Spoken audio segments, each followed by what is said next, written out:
Assalamualaikum warahmatullahi wabarakatuh. Anak kelas 7 yang Bapak cintai, Bapak banggakan. Kalian alhamdulillah sudah masuk menjadi bagian keluarga besar SMPN 1 Pleret. Ya, kemarin kalian sudah berjuang maksimal untuk memperoleh kursi masuk ke SMP 1 Pleret. Perlu Bapak sampaikan sebelum Bapak masuk ke materi MPLS, itu kalian masuk itu ada 4 jalur yang ada, mulai dari pertama jalur namanya jalur afirmasi. Jalur afirmasi itu merupakan jalur diperuntukkan bagi kalian yang kebetulan keadaan ekonominya itu boleh dikatakan menengah ke bawah. Nah, oleh karena itu maka pemerintah sengaja menyediakan jalur ini untuk masuk ke dalam bagian PPDB tingkat SMP maupun PPDB tingkat SMA dan SMK. Kemudian juga jalur yang kedua adalah namanya jalur perpindahan orang tua. Ketiga, jalur prestasi, ada 2 bagian, ada prestasi akademik, prestasi nilai raport, dan juga ada prestasi non akademik. Prestasi berdasarkan kejuaraan-kejuaraan atau perlombaan-perlombaan yang mana setiap anak yang mengikuti hal tersebut minimal tingkat kabupaten punya sertifikat, itu bisa dijadikan sebagai acuan ajang masuk ke jalur tersebut. Dan terakhir adalah jalur zonasi. Ini jalur titik koordinat jarak. Jarak yang dimaksud bukan jarak tempat sekolah kalian dengan sekolah SMP, tapi jarak tempat tinggal, jarak domisili kalian, di mana tempat kalian tinggal. Di situ akan diukur titik koordinatnya berdasarkan Google Map, nanti yang diukur oleh OpenS. Lalu nanti ditentukan berapa titik koordinat jarak antara rumah kamu, tempat domisili kamu, tempat tinggal kamu dengan sekolah SMP 1. Itu yang dimaksud dengan jalur zonasi. Nah, alhamdulillah dari sekian yang mendaftar ke SMPN 1 banyak sekali, bahkan di atas 400 siswa yang mendaftar, ya 450 atau 480 475 itu nyampe ke sana. Tapi alhamdulillah kalian terbaik di antara mereka yang mendaftar, sehingga diperoleh kuota 356 pendaftar yang masuk terima oleh SMP di SMP 1 Pleret. Anak usaha kalian, perkenalkan sebelum Bapak mulai materi MPLS, yang Bapak namanya adalah Pak Nanang Suryana, atau boleh kamu singkat PNS, Pak Nanang Suryana. Ya, kebetulan Bapak sebagai pembantu kepala sekolah atau PKS bidang kesiswaan yang nanti akan mengurus kalian ketika kalian sudah mulai masuk secara tatap muka. Itu banyak berkecimpung berhubungan dengan bagian kesiswaan.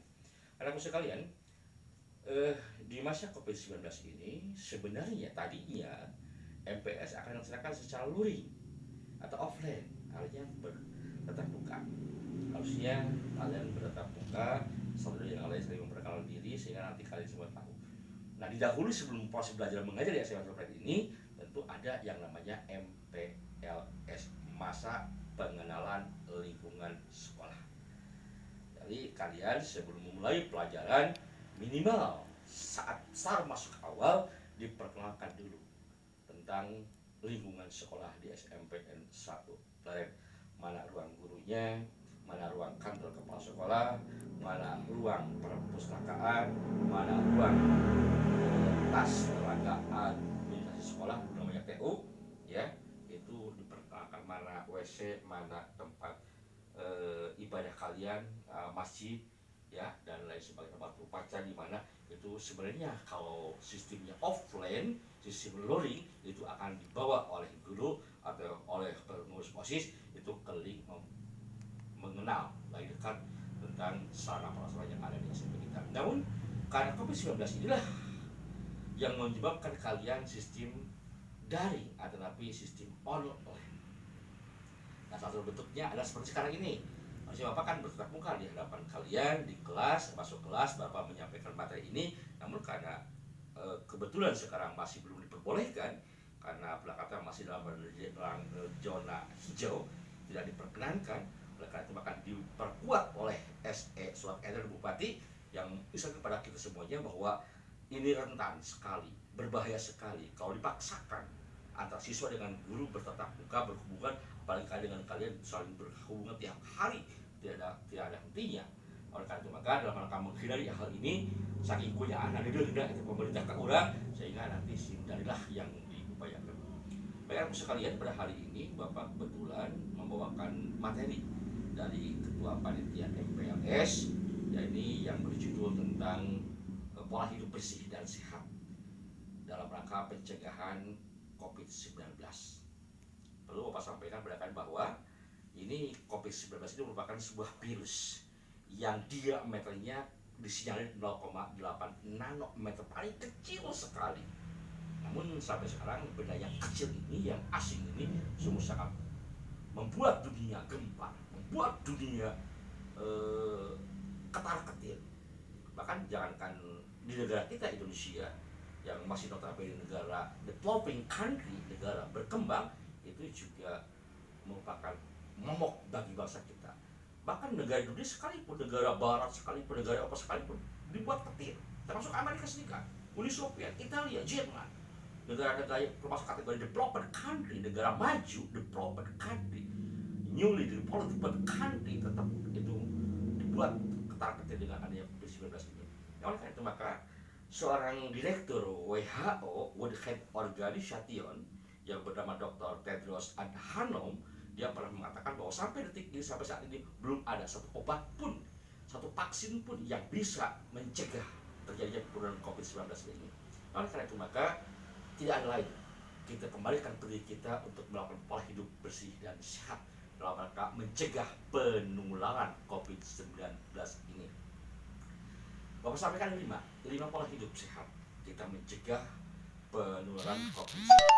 Yang pertama, tentu kalian sudah biasa ketika kalian melakukan kehidupan sehari-hari sering mencuci tangan, ya, sering membasuh tangan kita, bahkan tiap hari juga sampai nyuci piring juga membasuh tangan, tapi tidak disertai dengan alatnya, medianya yang mampu membunuh kuman tersebut. Apa itu alatnya? Sabun.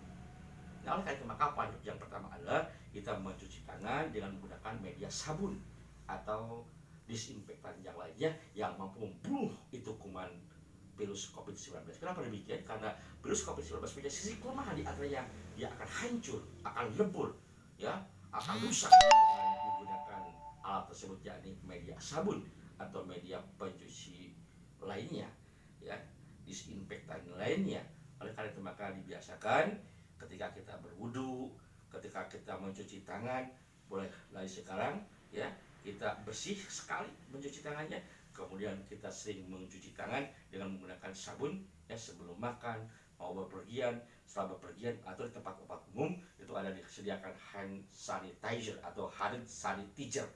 Itu hand sanitizer ini berguna sekali untuk membunuh kuman COVID atau virus COVID-19 ini.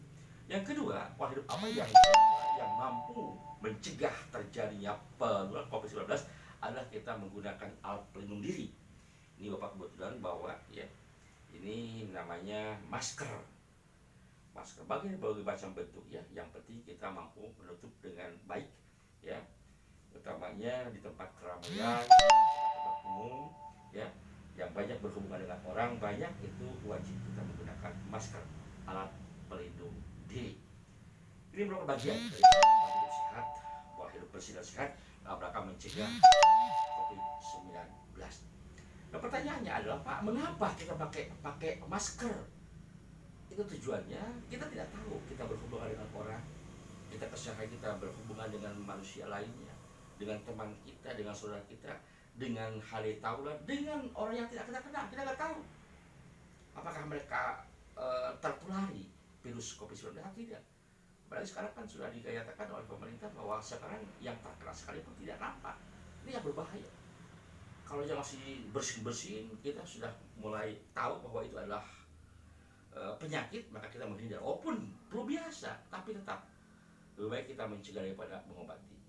Lebih baik kita mencoba untuk menghindari sedemikian rupa sehingga kita bisa terhindar dari hal tersebut. Kemudian yang berikutnya, yang ketiga, kita melakukan social distancing atau physical distancing, ya. Kita menjaga jarak aman, paling tidak minimal 2 meter dengan teman kita, dengan kerabat kita, dengan orang umum. itu tempat keramaian dimanapun kita mampu mencegah dengan adanya hal tersebut. Minimal 2 meter ya, dulu 1 meter, namun beberapa ahli mengadakan penelitian ternyata 1 meter masih tertular. Nah, oleh karena itu maka diharapkan hal ini bisa kita lakukan ya, tidak ada salahnya kita lakukan dari sekarang.